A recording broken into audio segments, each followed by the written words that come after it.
जीना तो आदमी के साथ है, जीना तो पड़ोसी के साथ है, काम तो कलीग के साथ करना है, जीना तो परिवार में है। उन पर मेहनत नहीं हुई, और मेहनत नहीं हुई तो रिजल्ट है सामने। आज बंदूकें सिर्फ भारत पाकिस्तान बॉर्डर पे नहीं तनी हुई है, AK-47 घर घर में तनी हुई है, क्योंकि हमने वहां मेहनत नहीं की। और फिर हम कहते हैं इंसान ऐसा होता चला जा रहा है। होगा, बाय डिफॉल्ट होगा, क्योंकि जिस क्लासरूम में हम बच्चे को विनय क्या सिखाते हैं, वो विद्या ददाति विनयम का गीत रटाते हैं, उसी क्लासरूम में खड़े होकर हम बच्चे को कहते हैं कि you are one of the 40 and you have to be one of the best in the 40। आपको इन 40 बच्चों में सबसे पहले आके खड़ा होना है, और हर बच्चे को हम कह रहे हैं, और साथ साथ हम हर बच्चे को सिखा रहे हैं कि विद्या ददाति विनयम विनया ददाति पात्रता कहां से आएगी। कंट्राडिक्शन है हमारे कंटेंट में और हमारे प्रोसेसेस में। मैं इसलिए कह रहा हूं कि शायद इस फोरम पे रख के मैं इस बात को कह सकता हूं। आज अगर मैं किसी ऐसे स्कूल के सामने खड़े होकर ये बात करना चाहूं जिसके क्लासरूम में, एक क्लासरूम में 100 बच्चे बैठ के पढ़ रहे हैं, जिसके बच्चे अभी टाट पे बैठ के पढ़ रहे हैं, मैं शायद उसको नहीं कह पाऊंगा, क्योंकि उसको पहले मुझे उसकी वो प्रॉब्लम सॉल्व करनी है। पर कम से कम जिस फोरम में आज मैं खड़ा हूं, फॉर्चुनेट हूं मैं इस फोरम के साथ बात रखने के लिए कि मैं इन मुद्दों पे आपसे बात कर पा रहा हूं, कर सकता हूं, और आप शायद उस बात को समझ सकते हैं प्रायोरिटी से। आपके मन में जब मैं ये बात कह रहा हूं तो ये क्वेश्चन नहीं घूम रहा हम कैसे करें यार, हमको तो 150 बच्चे क्लास में बिठा के पढ़ाने पड़ रहे हैं, ऐसे ही होगा। हमारा कंटेंट बहुत कंफ्यूजिंग है। पूरे के पूरे स्कूल सिस्टम को एक नए सिरे से देखने की जरूरत है। जहां हम बहुत अच्छा डिलीवर कर पा रहे हैं, वहां हम अच्छी टीचिंग कर पा रहे हैं, अच्छा लर्निंग अभी नहीं है। लर्निंग नहीं है, उसका प्रमाण है कि किसी भी पढ़े लिखे आदमी के बारे में आप गारंटी नहीं ले पाएंगे कि ये आदमी जब सड़क पे गाड़ी चलाएगा तो ट्रैफिक रूल्स का वायलेशन नहीं करेगा। पढ़ाया तो था आपने, किसी एक एप्रोप्रिएट लेवल पे आके आपने ट्रैफिक रूल्स का चैप्टर पढ़ाया था, हाउ टू ड्राइव सेफ का चैप्टर पढ़ाया था, लेकिन लर्निंग नहीं हुई, सिर्फ टीचिंग हुई। ये उस बात का प्रमाण है।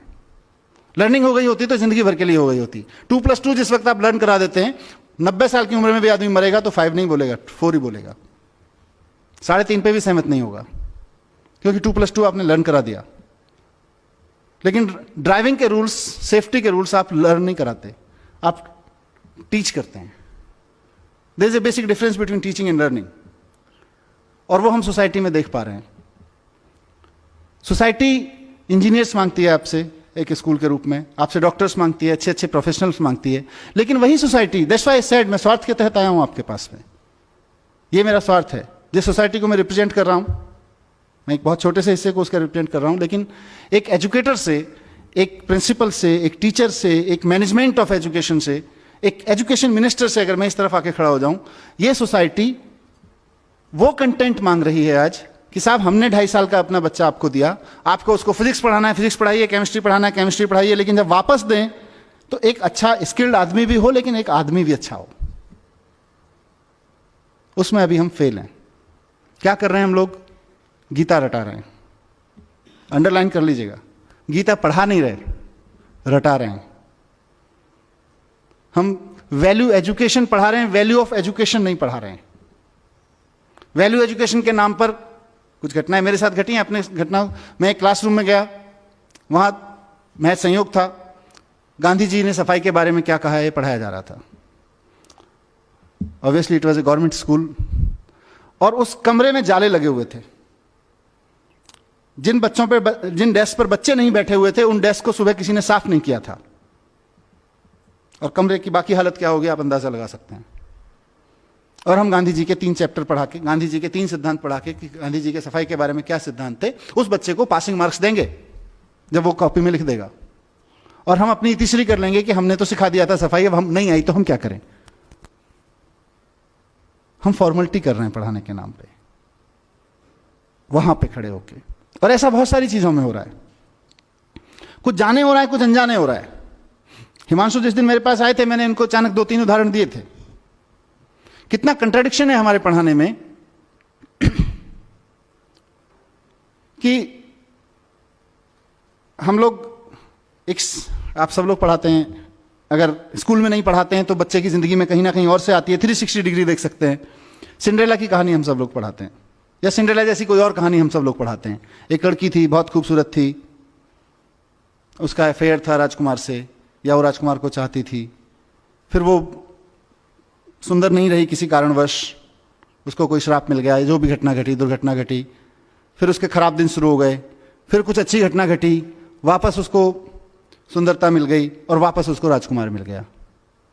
यहां कहानी खत्म हो जाती है। हमने अच्छा सोचा होगा, कुछ एक अच्छा वर्ड्स का, अच्छा ग्रामर का, अच्छा क्राफ्ट ऑफ सम, अच्छे राइटअप का क्राफ्ट क्या होता है, एक visualization of in that appropriate as learning पे क्या होता है, उन सब के बारे में सोच के कहानी इंट्रोड्यूस की। लेकिन उस कहानी का अंतर क्या पड़ा, उस कहानी का इंपैक्ट क्या पड़ा बच्चे पे?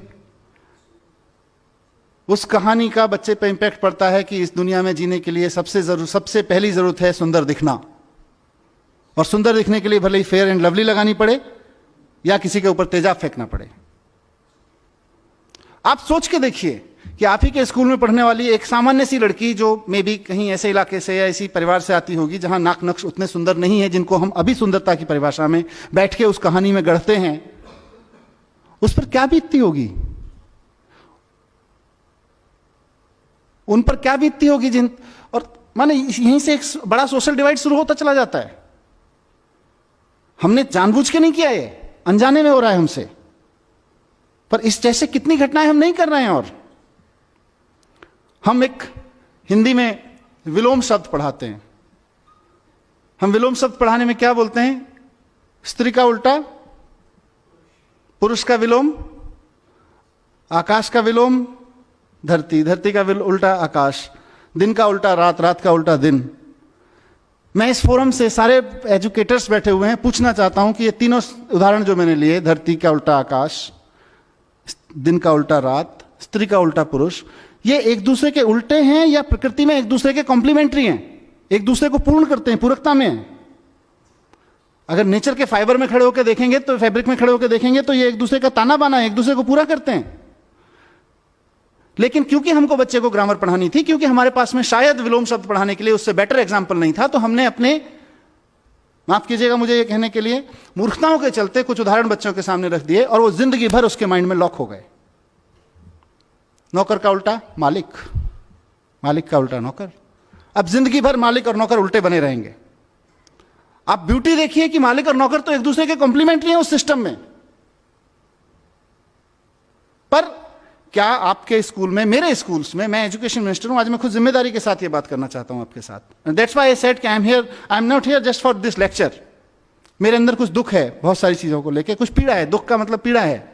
उस पीड़ा का समाधान शायद हम और आप दोनों मिलकर निकाल सकते हैं, इसलिए मैं आपके पास आया हूं।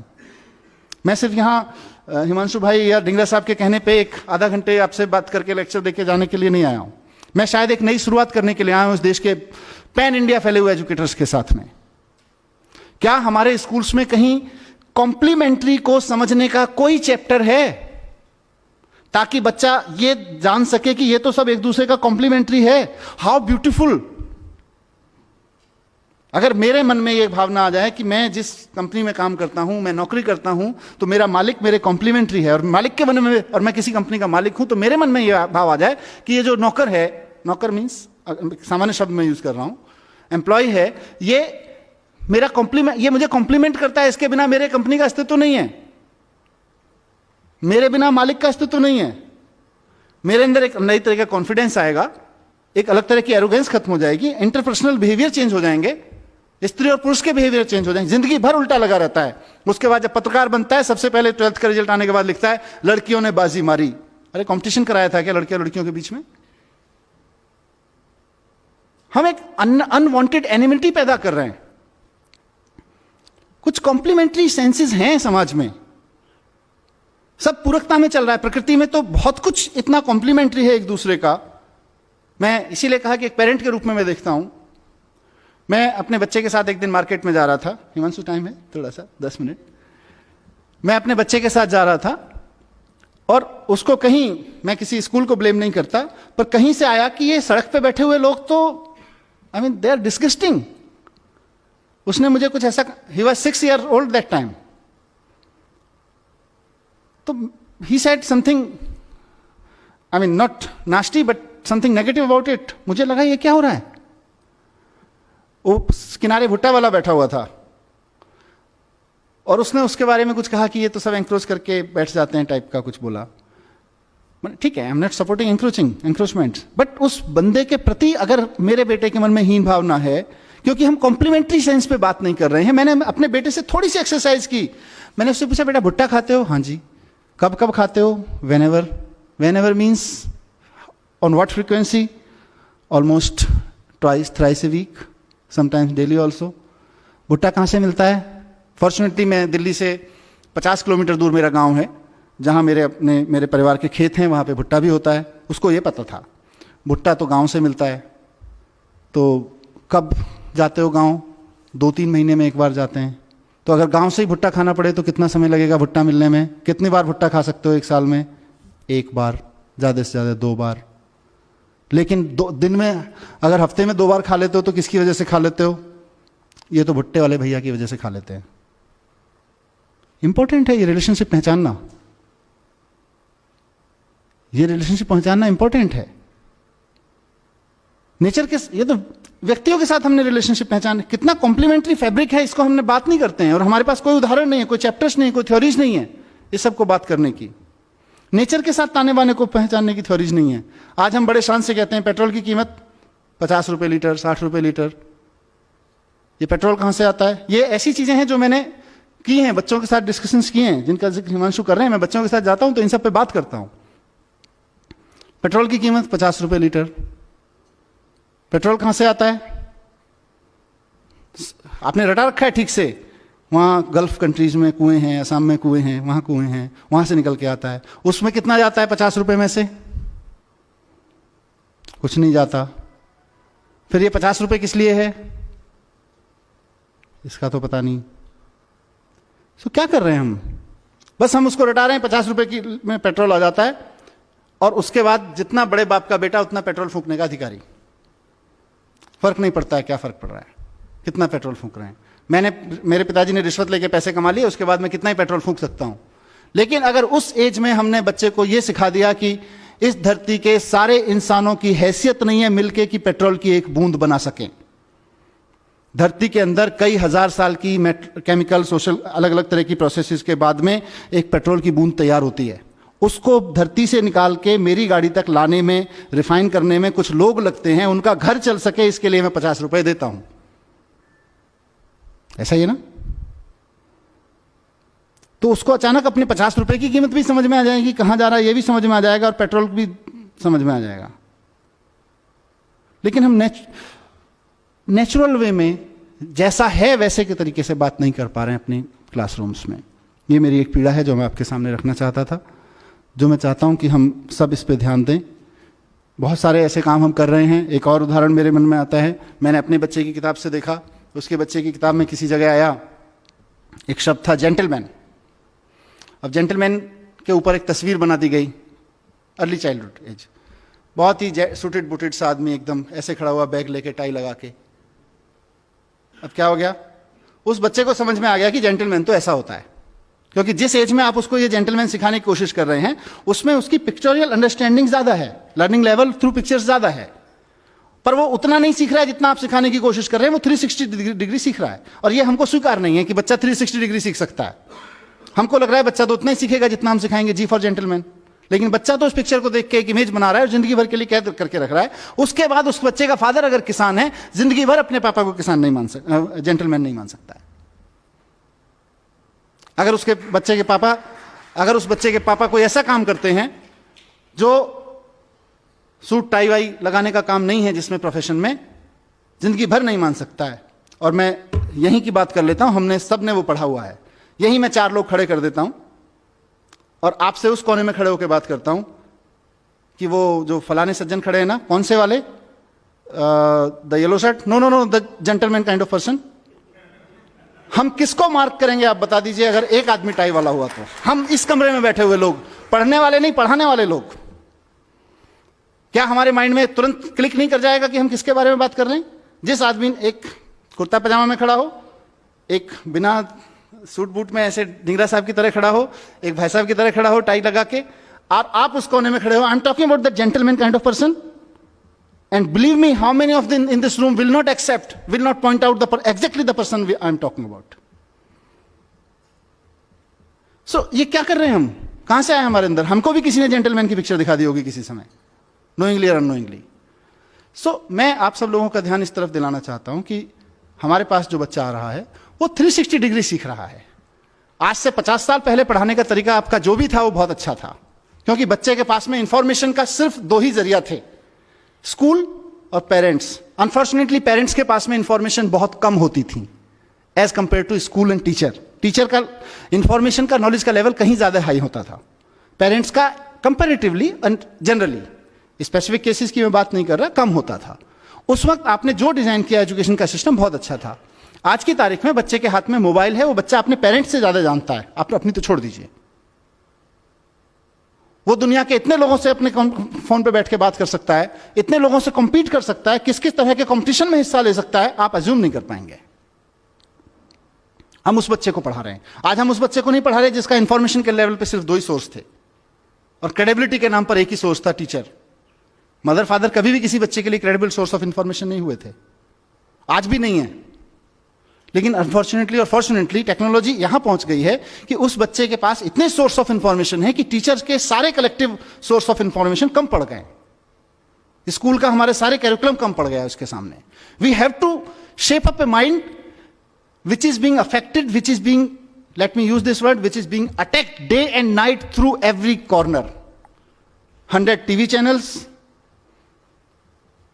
5,000 games, websites, game sites, and peer pressures. All these things are attacking the mind each and every minute. Party में भी जाता है तो वहां एक peer pressure होता है, अब हमको उसको हैंडल करना है। वो बच्चा हमारे पास में 4 घंटे के लिए आ रहा है, 5 घंटे के लिए आ रहा है। So we have to shape up our education content and system and processes in a way so that we can make ourselves capable of handling that child. Sorry to say, we have not prepared. हम पुराने ढोल पीट रहे हैं अभी, पुराने तौर तरीकों से उस बच्चे को हैंडल करने की कोशिश कर रहे हैं कि क्लासरूम होगा, ओबीडियंट माने जो बच्चा क्लास में कम बोलेगा, ज्यादा बोलेगा तो ओबीडियंट नहीं हुआ, जिस क्लासरूम में कम शोर मचेगा वो ज्यादा ओबीडियंट क्लास होगी। ऐसा ही हम लोग डिफाइन करके रखते हैं। Keep quiet is the definition of being obedient. तो ये हमारे पुराने तरीके किसी समय अच्छे रहे होंगे जब इवॉल्व हुए, आज नहीं है। आज उसको बोलने नहीं देंगे, वो बाहर निकलते ही क्या बोलेगा आपको अंदाजा भी नहीं हो सकता है। और इसी का नतीजा है कि एक नई जनरेशन हमारी क्रिटिकल पैदा नहीं हो रही है। क्यों मैं ये बात कर रहा हूं? मेरे को कोई शौक नहीं है पढ़ाने का। मैंने कहा मैं तो एजुकेशनिस्ट नहीं हूं और मेरा एजुकेशन प्रोफेशन भी नहीं था। मैं तो संयोग से इस फील्ड में आ गया और आज मैं यहां खड़ा हुआ हूं। क्यों मैं कर रहा हूं इसकी बात? क्यों एज ए लीडर मेरी जरूरत महसूस हो रही है मुझको कि हमें एजुकेशन के कंटेंट पे क्लासरूम को एक आंदोलन में बदलने की जरूरत है। साथियों, आपके पास 40 बच्चे, 50 बच्चे, 30 बच्चे आपके क्लासरूम में बैठे हुए हैं और वो आंदोलन की सबसे बढ़िया, सबसे फर्टाइल ग्राउंड है। किस चीज के खिलाफ आंदोलन? वो जो समाज में चल रहा है उसके खिलाफ आंदोलन। समाज में धर्म के झगड़े चल रहे हैं, हमको क्लासरूम में बैठ के सेटल करना पड़ेगा कि ये बच्चा जब जाए तो उन धार्मिक झगड़ों में शामिल ना हो पाए। इवन को इन्फ्लुएंस भी करने की कोशिश करे तो उसको क्लैरिटी है, उसको इंटरनेट पे, व्हाट्सएप पे भी कोई ऐसा मटेरियल मिले तो उसको क्लैरिटी रहे, नहीं I have understood it, this is rubbish. That we have to prepare for. धर्म के, जाति के झगड़े हैं, क्षेत्रवाद के झगड़े हैं, क्रिटिकल नहीं है। 5000 साल पहले जिसने कुछ कह दिया उसी को माने बैठे हैं। नया करने की क्षमता पैदा नहीं हो रही है हमारे बच्चों में। आप देखिए कितने बच्चे हैं जो नया पैदा कर सकते हैं, नया सोच सकते हैं, क्योंकि नया करने के लिए रिस्क चाहिए, रिस्क लेने की क्षमता चाहिए, और रिस्क लेने की क्षमता हम लोग नहीं पैदा कर पा रहे हैं बच्चों में। क्योंकि हम जब पैदा कर पाएंगे तो हमारी क्लास में पढ़ने वाले 40 बच्चों में से कम 38 के बीच होनी चाहिए। अभी तो 38 में से 40 में से 2 के बीच है। उसके बहुत सारे और संयोग कारण हो सकते हैं। क्योंकि जब क्लासरूम से रिवॉल्यूशन से पैदा होगा, कॉन्फिडेंस पैदा होगा, नया करने की जिजीशा पैदा होगी, हिम्मत पैदा होगी, तो वो 40 में से 38 बच्चों की में पैदा होगी कम से कम। और उसका नतीजा क्या हो रहा है? एक नेशन जो अपने आप में कॉन्फिडेंट नहीं है, एक सोसाइटी जो अपने आप में अपने थॉट्स पे कॉन्फिडेंट नहीं है, अपने थॉट्स के प्रति क्रिटिकल, अपनी कन्वेंशंस के प्रति क्रिटिकल नहीं है, कुछ नया करने की हिम्मत नहीं जुटा पा रही है। 1500 साल पहले आर्यभट्ट ने कहा था शून्य है, शून्य की खोज की उसने किया, और हमने 1500 साल क्या किया? हमने 1500 साल गाना गाया, जब जीरो दिया मेरे भारत ने दुनिया को तब गिनती आई। हमने गाना गाया, और उसी शून्य का 1500 साल पहले जिस हिंदुस्तान ने शून्य का आविष्कार किया, उसी शून्य का इस्तेमाल अमेरिका और यूरोप के साइंटिस्ट ने करके पूरा साइबर वर्ल्ड उस शून्य में खड़ा कर दिया। हम गाना गाते रह गए, जब जीरो दिया मेरे भारत ने दुनिया को तब गिनती आई। उन्होंने साइबर वर्ल्ड खड़ा कर दिया। आज वो ट्विटर चलाते हैं, फेसबुक चलाते हैं, गूगल चलाते हैं, यूट्यूब चलाते हैं। हम अपने लड़के लड़कियां नौकरी करने भेजते हैं उनके यहाँ पे, और हम कहते हैं कि हम तो बहुत महान देश थे पहले से। हम अच्छा हमने किया है, काफी कुछ किया है। ऐसा नहीं है कि एजुकेशन में कुछ नहीं हुआ। मैं with due respect to every educator मैं कहना चाहता हूं कि एजुकेशन की आज तक की बहुत अचीवमेंट हैं। आज मैं अगर आपके सामने खड़ा होकर इस मंच से बोल पा रहा हूं और आप में से कोई इस बात को लेकर क्वेश्चन नहीं कर रहा है कि ये जो आदमी इतनी बड़ी बड़ी बातें यहां कर रहा है इसका धर्म और जाति क्या है, वो एजुकेशन की अचीवमेंट है आज हमारे यहां। आज आपके सामने कोई आदमी इंटरनेट यूज करता है और आपके मन में कभी भी यह सवाल नहीं उठता, मतलब आपके माने समाज के मन में, समाज में किसी के मन में यह सवाल नहीं उठता है कि इंटरनेट यूज करने वाले की जाति क्या है, जरा पूछ के तो देख लें। इस जाति के लोगों की हिम्मत कैसे हुई इंटरनेट यूज करने की। आज ये क्वेश्चन नहीं बचा है समाज में, वो एजुकेशन की वजह से है। 500 साल पहले गुलाम खरीदना और रखना या गुलाम की तरह बिकना समाज की स्वीकृति में था। आज कोई भी व्यक्ति इस बात को स्वीकार करने को तैयार नहीं है अपने सामने किसी गुलाम को बिकते हुए देखकर। खुद के लिए गुलाम होकर बिकना या खुद के लिए गुलाम खरीदना तो अलग छोड़ दीजिए, ये एजुकेशन की अचीवमेंट है। लेकिन जहां नहीं पहुंचे वहां का चर्चा करना जरूरी है। जो छूट गया एजुकेशन से वो बहुत क्रिटिकल है और वो बहुत स्लो है। इसीलिए मैंने कहा हम अतीत के गुणगान में बहुत लग गए हैं। हिंदुस्तान की सबसे बड़ी प्रॉब्लम यही है कि हम अतीत का गुणगान बहुत करते हैं। हमारे यहां आर्यभट्ट हुए थे, अरे सर जी आर्यभट्ट हुए थे, उसके बाद हमने क्या किया? आर्यभट्ट तो होके चले गए। मुझे कई बार लगता है कि अगर आइंस्टाइन हिंदुस्तान में पैदा हुए थे तो हिमालय में एक मंदिर बना देते हम लोग उसका, और समझा रहे होते अपने बच्चों को 14 कोस की परिक्रमा है, सीधे चले जाओगे, पेट के बल लेट के जाओगे तो जल्दी साइंस समझ में आ जाएगी। पैदल जाओगे तो इतने दिन लगेंगे साइंस समझने में, हेलीकॉप्टर से चले गए तो इतने दिन लगेंगे साइंस समझने में। मैं किसी धर्म और किसी मान्यता का अपमान नहीं करना चाहता हूं, उनकी सबकी एक साइंस है। हमने अपनी साइंस के चक्कर में वो साइंस भी खो गई। हम सिर्फ चालीसाएं रट रहे हैं, आइंस्टाइन चालीसा, आर्यभट्ट चालीसा, और हम चालीसाओं का देश बन गए हैं। हम नया सोचने की क्षमता खत्म कर दी है।